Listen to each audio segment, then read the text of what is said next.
Hello guys, आप सभी का स्वागत है फॉल इन मिस्टेकन लव के इस पार्ट में। तो हमने पिछले पार्ट में देखा कि रोंगयन और किंगयू अपना क्वालिटी टाइम बिता रहे हैं और इनका क्वालिटी टाइम बिताते हुए काफ़ी दिन बीत जाते हैं।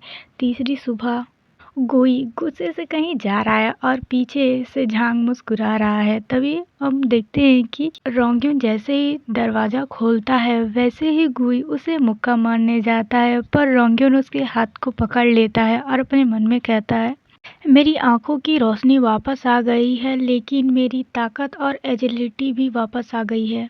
ऐसा लगता है कि पिछले 2 दिनों में किंगयू के प्रयास सफल हो गए हैं।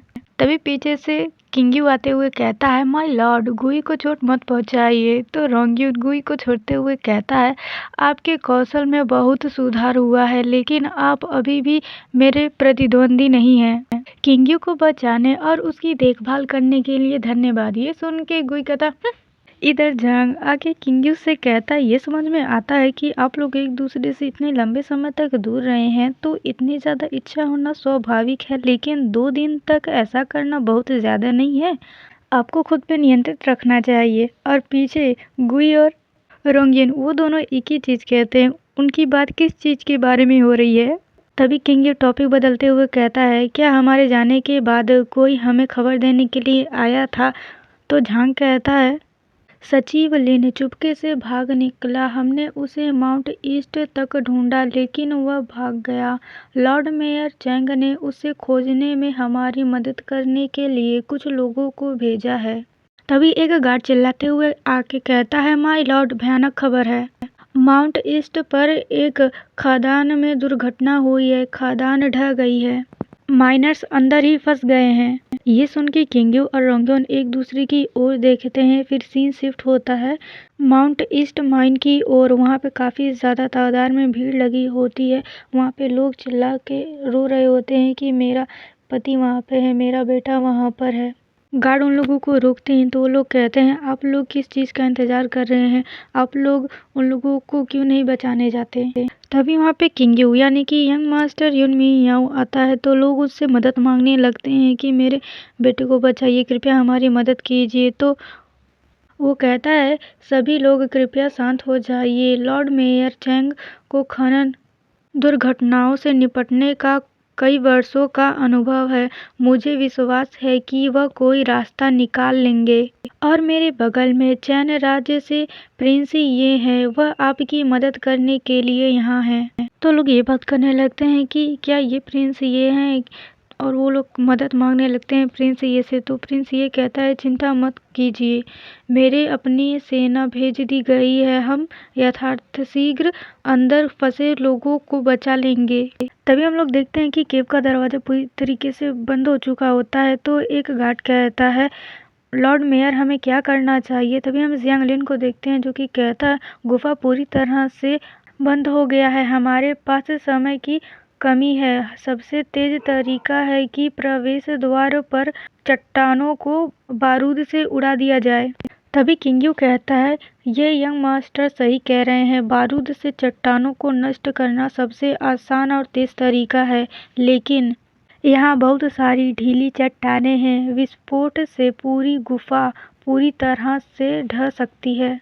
तभी रोंगयन कहता है, ऐसी स्थिति में अधिक लोगों को वहां भेजकर पता लगाइए कि क्या कोई और रास्ता है। लॉर्ड मेयर हामी करके वहां से चला जाता है और जियांग लिन अपने मन में कहता है, ये यंग मास्टर युन मियाओ कौन है? रोंगयन अपनी राय को बहुत महत्व देता है। क्या यह हो सकता है? तभी किंगयू को देखते हैं जो कि कहता है, माय लॉर्ड, ये खदान खनन गतिविधियों या खराब मौसम के कारण नहीं ढही है, बल्कि मानव निर्मित विनाश के कारण ढही है। तो रोंगयन कहता है, ये सचिव लिन है। फिर किंगयू कहता है, यदि ऐसा है तो संभवतः अंदर मजदूर खनिकों को उसने बंधक बना लिया है। फिर हम किंगयू को देखते हैं जो कि जियांग लिन को तिरछी नजरों से देख रहा होता है और जिसकी वजह से जियांग लिन फ्लिंच कर देता है और किंगयू उसे देख के मुस्कुरा रहा होता है और जियांग लिन उसे देख के अपनी हाथों को क्लिंच करता है और अपने मन में कहता है, वह घृणित मुस्कान, यह वास्तव में वेयू है। फिर कुछ देर बाद वहाँ पे साइलेंट रहती है। फिर किंग्यू कहता है हमें दूसरा रास्ता मिल गया है। और उन्हें दूर से देख के जियांगलिन अपने मन में कहता है वे वहाँ चुपके से क्या कर रहे हैं। तभी हम गार्डमैन को देखते हैं जो कि जियांगलिन से कहते हैं यंग मास्टर जियांगलिन, वहाँ पर परिवार के सदस्यों के लोग यहाँ से जाने के लिए तैयार नहीं है, इसलिए मुझे आपकी मदद की आवश्यकता है। फिर जियांगलिन गार्डमैन के साथ जाते हुए अपने मन में कहता है जिस तरह से प्रिंस ये ने मेरे साथ व्यवहार किया, इससे ऐसा लगता है कि वह पहले से ही सच्चाई जानता था। अब जब वेयू वापस आ गया है तो योजना आगे जारी नहीं रह सकती। फिर हम गुई को देखते हैं जो कि एक गड्ढे के पास बैठ के कहता है मुझे बहुत से लोगों की गंध आ रही थी और यह गड्ढा अभी उसी से जुड़ा हुआ है। यह सुन के रोंगयेन कहता है यह स्पष्ट नहीं है कि अंदर क्या हो रहा है, इसलिए मैं पहले जाकर इसकी जांच करूंगा। यह सुन के रोंगयेन कहता है प्रिंस ये मैं आपके साथ चलूंगा। तो रोंगयेन कहता है नहीं, अंदर बहुत खतरा है। ये सुन के रोंगयेन कहता है मैं उन लोगों से निपट सकता हूँ और आपकी मदद कर सकता हूँ, इसके अलावा प्रिंस ये मेरी रक्षा करेंगे। ये सुन के प्रिंस ये ब्लश करते हुए कहते हैं ठीक है। फिर गुई भी कहता है आप जा रहे हैं तो मैं भी चलूंगा। और पीछे झांग हंसते हुए कहता है क्या ये वसंत ऋतु की कोई सैर है जहाँ हर कोई जाना चाहता है। गुई की बात सुन के किंग्यू उसके सर पे पेट करते हुए कहता है यदि वे प्रवेश द्वार को बंद करने की हिम्मत करते हैं तो वे निश्चित रूप से वापस जाने का रास्ता छोड़ दिए होंगे। आप यहीं रहकर उसे खोजिए। ये सुन के किंग्यू कहता है खैर मैं आपकी सारी बात मानूंगा। फिर किंग्यू झांग की ओर देख के कहता है जो लोग घायल हो गए हैं उन्हें बचा लिया गया है, हमें डॉक्टर को परेशान करना होगा। तो झांग अपनी ओर पॉइंट करते हुए कहता है यदि आप चाहते हैं कि मैं आपके काम निपटाऊं और आप चाहते हैं कि मैं क्षेत्र के नियंत्रण करूं तो इस दुनिया में कोई भी मेरे बराबरी नहीं कर सकता। इसमें अतिरिक्त धन लगता है। फिर सीन शिफ्ट होता है माइंड के अंदर का सीन। रोंगयेन किंग्यू को अपनी गोद में उठा के चलते हुए कहता है क्या तुम ठीक हो। तो किंग्यू कहता है प्रिंस ये मेरी ओर देख रहे हैं। हम प्रिंस ये को देखते हैं जो कि किंग्यू को देख के मुस्कुरा रहे होते हैं। फिर किंग्यू मोमबत्ती को जला के सामने खदान को देखते हुए कहता है यहाँ बहुत ही ज्यादा नमी है और पानी की हल्की आवाज आ रही है, शायद यहाँ पर कोई भूमिगत नदी है। और रोंगयेन नीचे जमीन पर गाड़ियों के निशान देखते हुए कहता है ये निशान तब छूट गया होगा जब गाड़ियां भारी सामान ले जा रही थी, और चलो हम इस निशान के साथ साथ चलें। प्रिंस ये मैंने सिटी लॉर्ड चैंग को ये कहते हुए सुना है कि जो लोग उनका अनुसरण करते हैं जिनमें लिंग टोंगजुआन भी शामिल हैं, वे ऐसे लोग हैं जिन्हें वे लंबे समय से जानते हैं। ये कह के वो अपने मन में सोचता है यह मामला बहुत महत्वपूर्ण है, युनसी को बताना बेहतर होगा, लेकिन इस तरह से मेरी पहचान उजागर हो जाने की पूरी संभावना है। तभी रोंगयेन किंग्यू का हाथ कस के पकड़ के कहता है क्या आप ये कहना चाह रहे हैं कि यूइंग के लोग लंबे समय से साजिश रच रहे हैं। ये सुन के किंग्यू कहता है जियाओ युआन जिसने मेरा अपहरण किया था, जिसे पहले जिंग युआन के नाम से जाना जाता था, उसे भी यूइंग ने 10 साल से अधिक समय पहले वे युआन के पास गुप्त रूप से रहने के लिए भेजा था। ये सुन के रोंगयेन कहता है मुझे इस संगठन के बारे में कुछ अजीब बातें भी पता चली हैं। आपने जो कहा उसे सुन के ऐसा लगता है कि आपका स्वामी बड़ा खेल खेल रहा है। ये सुन के किंग्यू कुछ सोचते हुए कहता है जब मैंने दूसरों के साथ जाने की पहल की तो एक और तो मैं बच नहीं सका क्योंकि वे बहुत अधिक थे, और दूसरी ओर मैं यह देखना चाहता था कि उनके स्वामी क्या करना चाहता है।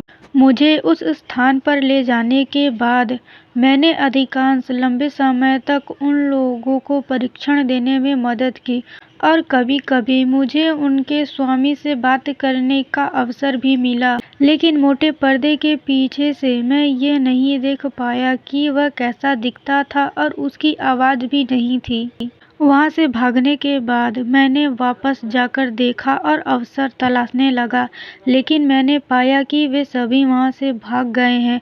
मुझे लगता है कि यह उनकी जगहों में से एक है। ये सब सोचते हुए किंग्यू मोमबत्ती को जलते हुए देख रहा होता है। तभी रोंगयन उसके सर को सहलाता है और कहता है, चिंता मत करो, चाहे ये खदान ढहना, दुर्घटना हो या उसकी कोई अन्य साजिश, हम इसे मिलकर सुलझा लेंगे। तभी वो लोग आगे बढ़ते हुए देखते हैं कि वहाँ पे कोई मशाल जल रहा है। उस मशाल को जलते हुए देख के किंग्यू कहता है, यहाँ कोई है, और वो अपनी मोमबत्ती को बुझा देता है।